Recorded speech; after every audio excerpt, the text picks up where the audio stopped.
دوسرا سلاطین کی کتاب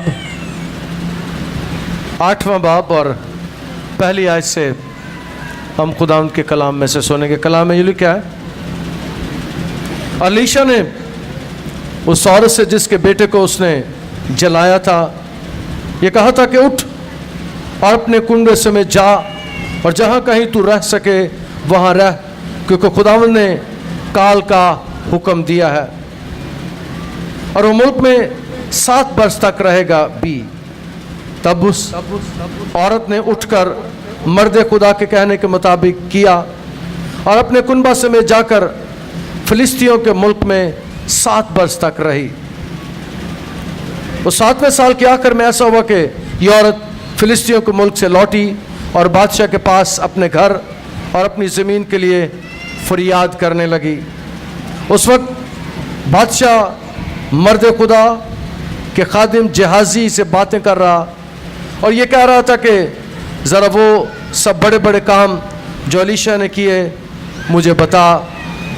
اور ایسا ہوا کہ جب وہ بادشاہ کو بتا ہی رہا تھا کہ اس نے ایک مردے کو جلایا تو وہی عورت جس کے بیٹے کو اس نے جلایا تھا آ کر بادشاہ کے حضور اپنے گھر اور اپنی زمین کے لیے فریاد کرنے لگی۔ تب جہازی بول اٹھا، اے میرے مالک، اے میرے بادشاہ، یہی وہ عورت ہے اور یہی اس کا بیٹا ہے جس سے الیشا نے جلایا تھا۔ جب بادشاہ نے اس عورت سے پوچھا تو اس نے اسے سب کچھ بتا دیا۔ تب بادشاہ نے ایک خواجہ سرا کو اس کے لیے مقرر کیا اور فرمایا کہ سب کچھ جو اس کا تھا اور جب سے اس نے اس ملک کو چھوڑا اس وقت سے اب تک کھیت کی ساری پیداوار اس کو پھیر دو۔ خدا کا شکر ہو اس کے کلام کے لیے، آمین۔ میں نیا فیصل آباد میں آیا، 2005 کی بات ہے اور 2005 دسمبر میں فیصل آباد آیا تھا۔ 2006 کی بات ہے کہ میں ایک خاندان میں مجھے بلایا گیا، میں گیا اور اس خاندان والوں نے، ان خاندان والوں شاید کہ فتویٰ ہو ان کا، مجھے کہا کہ میں گھر سے نکل رہا تھا کہ ہماری بہو کے لیے دعا کر دیں، یہ 10 سال سے بانجھ ہے، 10 سال سے ان کی اولاد نہیں ہوئی۔ میں نے دعا کی اور خدا نے مجھے کہا کہ انہیں کہا میں تمہیں بیٹا دوں گا۔ میں نے کہہ دیا، میں نے دعا کر دی، میں نے کہا خداوند آپ کو بیٹا دے گا۔ انہوں نے غور ہی نہ کیا۔ 4 ماہ کے بعد، 3 ماہ کے بعد وہ سارا خاندان ایک دن اتوار کی عبادت میں روتا ہوا چرچ میں داخل ہوا۔ میں نے کہا کیا ہوا ہے؟ انہوں نے کہا پادری صاحب ہمیں پتہ ہی نہیں چلا، ہماری بہو تو 4 مہینے کی حاملہ ہے، اس کی گود بھر گئی ہے۔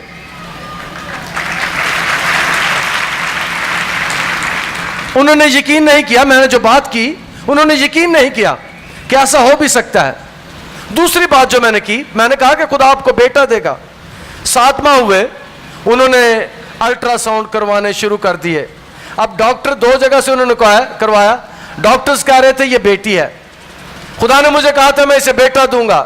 انہوں نے پھر یقین نہیں کیا، انہوں نے ڈاکٹر کا یقین کر لیا، اس مشین کا یقین کر لیا اور کپڑے لڑکی کے خرید لیے۔ پھر جس دن وہ پیدا ہوا تو خدا نے مجھے کہا تھا بیٹا، اور وہ بیٹا ہی تھا۔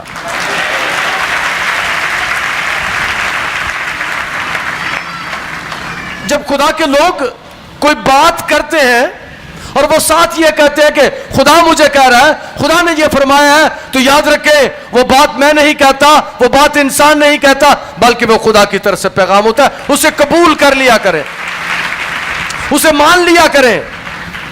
جب کوئی خدا کا خادم جب وہ یہ کلیم کرے، جب یہ کہے کہ خدا نے مجھے یہ کہا ہے، خدا نے مجھے یہ پیغام دیا ہے، تو مہربانی سے اس دن اس کا یقین کر لیا کرے۔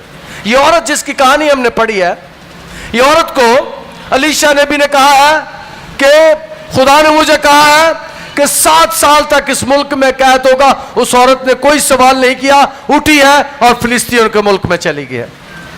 یہ اس کے ایمان کا حصہ ہے۔ اس کی وجہ یہ ہے کہ یہ عورت بانجھ تھی، اس کا خاوند بھی بوڑھا تھا، یہ بھی کافی سالوں سے بے اولاد تھی. جب علیشا نبی نے اس کے لیے دعا کی تو خدا نے اسے بیٹا دیا. اس عورت کا ایمان مضبوط تھا. آج کے کلام میں سے دوسری بات آپ کے سامنے رکھنا چاہتا ہوں, آپ کا ایمان اتنا بڑا ہونا چاہیے. اور میں کہتا ہوں کہ جتنا بڑا ایمان اتنا بڑا معجزہ. جتنا آپ کا ایمان بڑا ہوگا خدا اتنے ہی بڑے بڑے معجزے آپ کے درمیان کرے گا. جب خدا ان کا کلام پڑھتے ہیں تو اس عورت نے کوئی سوال نہیں کیا, کوئی اسے پوچھا نہیں, کوئی کہا نہیں کہ تو کیسی بات کر رہا ہے. 7 سالوں کے لیے اسے کہا کہ تو اس ملک کو چھوڑ دے. اس عورت نے نبی کے کہنے پر ملک بھی چھوڑ دیا ہے, اپنا گھر بھی چھوڑ دیا ہے, اپنی زمین بھی چھوڑ دیا ہے, اپنی جائیداد بھی چھوڑ دیا ہے. یہ اس کا ایمان ہے. خدا کے لوگ جب خدا انہیں کوئی کام کہتا ہے تو وہ خدا کے منہ کی باتوں پر یقین کرتے ہیں, ایمان رکھتے ہیں. اس عورت کا ایمان بہت بڑا ہے اور خدا ان کا کلام ہمیں سکھاتا ہے کہ اس ملک میں کال پڑنے والا تھا. اس دھرتی کے لوگوں نے ایک تجربہ کیا تھا. بات میں ابھی بتا رہا تھا کہ ملک میں کھانے کے لیے کچھ نہیں ہے, جو بھی نہیں ہے, میدا بھی نہیں ہے, گوشت بھی نہیں ہے, کھوتے کا سر کھا رہے ہیں, کبوتر کی بیٹ کھا رہے ہیں, وہ بھی مہنگے داموں. خدا نے ایک معجزہ کیا تھا اپنے نبی کے وسیلے سے کہ شام تک میدا بھی سستے داموں میں بکے گا, جو بھی سستے داموں میں بکے گا. اس قوم نے اس بات کا تجربہ کیا تھا. شام کو ملک میں ساری چیزیں سستی ہو گئی تھی.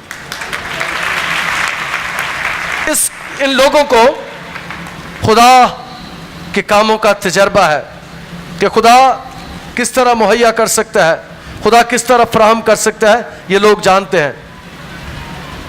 یہ ایسی قوم ہے بنی اسرائیل قوم جو کرپٹ ہو چکی ہے, غیر معبودوں کو ماننا شروع کر دیا ہے. اگر ہم پہلا سلاطین کی کتاب اس کا 12واں باب اور اس کی 28ویں اور 29ویں آیت کو پڑھیں تو وہاں ہمیں پتہ چلتا ہے کہ اس قوم کا حال کیا تھا. 36ویں آیت میں لکھا ہے, خداوند تجھ کو اور تیرے بادشاہ کو جسے تو اپنے اوپر مقرر کرے گا ایک ایسی قوم کے بیچ سے لے جائے گا جسے تو اور تیرے باپ دادا جانتے بھی نہیں, اور وہاں تو اور معبودوں کی جو محض لکڑی کے اور پتھر کے ہیں عبادت کرے گا. اور ان سب قوموں میں جہاں جہاں خداوند تجھ کو پہنچائے گا تو باعث حیرت اور ضرب مصر انگشت نما بنے گا. اور پھر ہم دیکھتے ہیں کہ خداوند کا کلام ہمیں سکھاتا ہے کہ یہاں پر اس قوم نے غیر معبودوں کی پوجا شروع کر دی. انہوں نے لکڑی کے بتوں کی پوجا شروع کر دی, انہوں نے پتھر کے اور مٹی کے بت بنا لیے. اس قوم کی حالت دیکھتے ہیں. تیسری بات آج کے کلام میں سے آپ کو سکھانا چاہتا ہوں کہ جس گھر میں بھی غیر معبودوں کے پیچھے لوگ جاتے ہیں, جس گھر میں بھی لوگ جادوگروں کے پیچھے جاتے ہیں, جس گھر میں بھی لوگ تعویذ کرنے والوں کے پیچھے جاتے ہیں, اس گھر میں کھانے کے لیے کچھ نہیں ہوتا. اس گھر میں کھانے کے لیے کچھ نہیں ہوتا. اس گھر میں ہے نہیں اور کوئی نہیں کی گردان ہوتی ہے. اس گھر میں لوگ فاقوں اور بھوکوں مرتے ہیں. ان کے پیسے میں کوئی برکت نہیں ہوتی, ان کے کاروبار میں کوئی برکت نہیں ہوتی. وہ نوکری سے تنخواہ لے کر آتے ہیں اور گھر آتے آتے ختم ہونا شروع ہو جاتی ہے. کلام میں لکھے وہ سوراخ دار تھیلی میں ڈالتے ہیں. اس قوم کا بھی یہ حالت ہے. خدا نے انہیں کہا تھا کہ تم غیر معبودوں کو پوجنا شروع کر دے گے. جس دھرتی میں رہتے ہیں اس علاقے کا سب سے مشہور دیوتا بال دیوتا تھا, جسے زرخیزی کا دیوتا, جسے برسات کا دیوتا, جسے خوراک کا دیوتا, جسے اولاد کا دیوتا کہا جاتا تھا. یہ سب سے بڑا دیوتا تھا. انہوں نے اس کی پوجا شروع کر دی, غیر معبودوں کے پیچھے جانا شروع کر دیا. اور یہی نہیں, اگر ہم خداوند کے کلام کو دیکھیں کہ انہوں نے, بادشاہ نے کہا کہ پہلا سلاطین اس کا 12واں باب 28ویں 29ویں آیت میں میں نے حوالہ پہلے جو بولا ہے وہ درست کر لیجیے گا. وہاں لکھا ہے کہ انہوں نے سونے کے بچھڑے بنائے اور بادشاہ نے کہا کہ تم بجائے یروشلم میں جانے کے, وہاں جانا مشکل ہے, سفر کرنا مشکل ہے، تم یہیں اس بچڑے کے آگے عبادت کر لیا کرو، بال کی پوجا بھی کرو، سونے کا بچڑا. یہ پہلے بھی سونے کی بچڑی کی پوجا کر چکے ہیں. جب ملک مصر سے نکلے تھے راستے میں ہارون نے عورتوں سے زیور اکٹھا کر کے بچڑا بنا کے رکھ دیا تھا، اور اس طور سے انہیں پہلے بھی ایسے کاموں کا تجربہ تھا. انہوں نے پھر سے وہی کام کیا اور غیر معبودوں کی پوجا شروع کر دی. خدا ان کا کلام ہمیں سکھاتا ہے جب انہوں نے ایسا کیا تو ملکی حالات خراب ہو گئے. پھاکے، کال، قحط، روٹی نہیں، بے سکونی، بیماریاں، تنگ دستی، ساری چیزوں نے ان پر حملہ کر دیا اور قوم کی حالت خراب ہو گئی. اور یہاں جو حوالہ ہم نے پڑھا ہے، یہاں بھی شنیمی عورت نے ایک مہربانی کی تھی. آج کے کلام میں سے چوتھی بات آپ کے سامنے رکھنا چاہتا ہوں. اس عورت کے ساتھ نبی کیوں پیار کرتا تھا؟ یہ عورت نبی کے ساتھ پیار کرتی تھی، الیشا کے ساتھ. اس نے اپنا گھر کھول دیا، اوپر ایک کمرہ بنا دیا، میز کرسی بھی رکھ دی، روٹی بھی اسے کھلاتی تھی، اور پھر نبی نے اسے برکت دی اور خدا نے اسے بیٹا دیا. اس عورت کا کریکٹر بڑا خوبصورت ہے. اور جو بات آپ کو سکھانا چاہتا ہوں، جو کچھ اس نے نبی کے لیے کیا تھا اصل میں وہ کچھ اس نے خدا کے لیے کیا تھا، اور جب اس نے خدا کے لیے اور خدا کے نبی کے لیے نکالا، خدا نے اسے برکت دی، خدا نے اسے اجر دیا. اور اس کا اجر یہ ہے کہ یہ کال والے ملک سے کال پڑنے سے پہلے نکل گئی ہے. قحط سالی سے 7 سالوں سے پہلے یہ اس ملک سے نکل گئی ہے. نبی نے اسے پہلے سے نکل جانے کا حکم دیا. خدا اپنے لوگوں کو وقت سے پہلے اطلاع کر دیتا ہے. خدا اپنے لوگوں کی رہنمائی وقت سے پہلے کر دیتا ہے. آنے والی باتوں کی خبریں دیتا ہے، آنے والے دلوں کی خبریں خدا اپنے لوگوں کو دیتا ہے. اور یہ عورت نبی کے کہنے پر چلی گئی. جہازی جو وہاں پر موجود ہے، جسے کوڑ ہو گیا تھا، وہ بادشاہ کے پاس ہے اور وہ بادشاہ کو بتا رہا ہے کہ یہ نبی جو الیشا ہے اس نے کیا کیا کام کیے ہیں. بادشاہ اسے بتا رہا ہے، بادشاہ کو بتا رہا ہے کہ یہ وہ نبی ہے الیشا، یہ مرد خدا، اس نے ایک بچے کو بھی زندہ کیا تھا، ایک لڑکے کو بھی زندہ کیا تھا.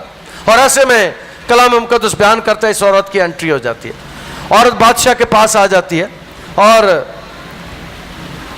بادشاہ اس سے پہلے اسی کے بارے میں سن رہا ہوتا ہے، اسی کے بارے میں جان رہا ہوتا ہے. اس عورت کی موجودگی میں جہازی کہتا ہے کہ یہی وہ عورت ہے جس کے بیٹے کو اس مرد خدا نے الیشا نے زندہ کیا تھا. اور چونکہ جو بات میں اگلی کرنے والا ہوں بڑی خوبصورت ہے، چونکہ یہ خدا کو پیار کرتی تھی، یہ خدا کے نبی کو پیار کرتی تھی.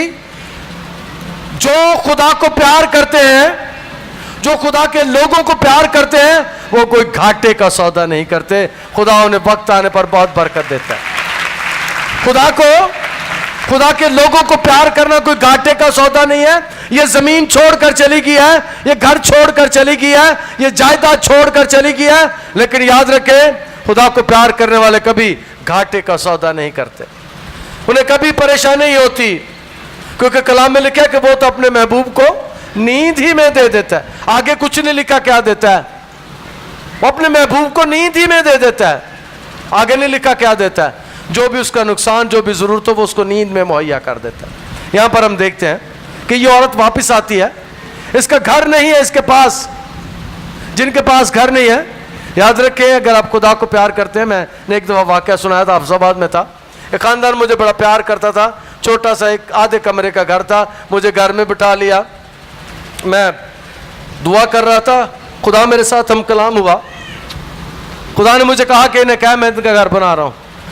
میں نے دعا ختم کی، میں نے کہا خدا نے مجھے کہا کہ خدا آپ کا گھر بنا رہا ہے 3 مہینے میں. وہ بھی جس طرح وہ بچہ ادھر ہوا، وہ بھی انہوں نے کہا پر صاحب یہ کیسے ہو سکتا ہے، ہم تو غریب آدمی، ہمارے پاس تو پیسہ کوئی نہیں. میں نے کہا یہ میں نے نہیں کہا، جب میں دعا کر رہا تھا خدا مجھے کہہ رہا تھا کہ میں بتا دوں آپ کو کہ آپ خدا کے خادم کو پیار کرتے ہیں. مجھے وہ بہت پیار کرتے تھے. آپ خدا کے خادم کو پیار کرتے ہیں اور خدا نے مجھے کہا کہ میں آپ کو برکت دوں کہ خدا آپ کا گھر 3 مہینے میں بنانے والا ہے. وہ انہوں نے نہیں مانا. میں نے کہا ایمان رکھو. اور پھر 1 ہفتے میں ان کے پاس لاکھوں روپیہ آ گیا. 1 ہفتے میں لاکھوں روپیہ آ گیا اور وہ گھر 3 کمرے کا بہت بڑا گھر بن گیا اور 3 مہینے میں ہی بن گیا. جب خدا کوئی بات کرتا ہے تو یاد رکھیں, جو خدا کو, خدا کے لوگوں کو پیار کرتے ہیں, خدا انہیں پیار کرتا ہے. خدا ان کی ضرورت. یہ عورت واپس آئی ہے. بادشاہ پہلے سے خدا نے انتظام کیا ہے. جہازی پہلے سے بادشاہ کو اس عورت کے بارے میں بتا رہا ہے, اور بادشاہ جب یہ بات سنتا ہے, آج کے کلام میں سے اگلی بات آپ کے سامنے رکھنا چاہتا ہوں. کئی دفعہ جب ہم معجزات کے بارے میں سنتے ہیں, ہمارا ایمان مضبوط ہو جاتا ہے. ہمارا ایمان مضبوط ہو جاتا ہے. ہم محسوس کرتے ہیں کہ خدا ہے.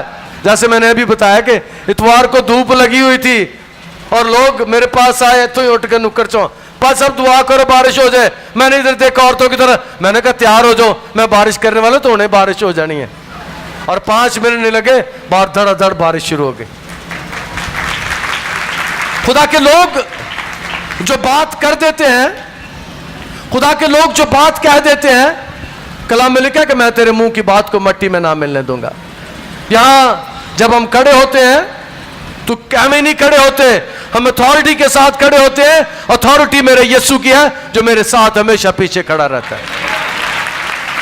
کیونکہ کلام میں لکھا ہے زمین پر جہاں بھی 2 یا 3 میرے نام سے جمع ہوں گے میں ان کے بیچ میں ہوں. خداوند ایمانداروں کی جماعت میں موجود ہوتا ہے. خداوند آج بھی یہاں موجود ہے.